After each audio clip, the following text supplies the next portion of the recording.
Със сигурност, ако погледнем данните, българите са твърдо в по-голям дял за това България да бъде част от Европейския съюз. Разбира се, има промяна, така да се каже, в данните от 2007 година към този момент, но мнозинството е твърдо за това България да бъде член в Европейския съюз.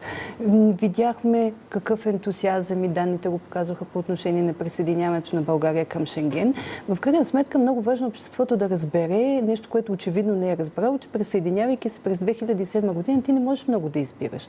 Нали, в крайна сметка получаваш и неща, които ти звучат зле, и неща, които ти звучат добре. Не може просто нещата, които само на теб ти харесват. Все пак имаш някаква отговорност, така да се каже, по отношение на членството си в Европейския съюз. Този разказ, формирането изобщо на това, което питахте и господин Витанов, малко се говореше сякаш за Европа. Само някакви решения, това трябва да се приложи, това трябва да се приложи. Всички тези неща създадоха, за съжаление, лош контекст и по отношение на темата с еврото.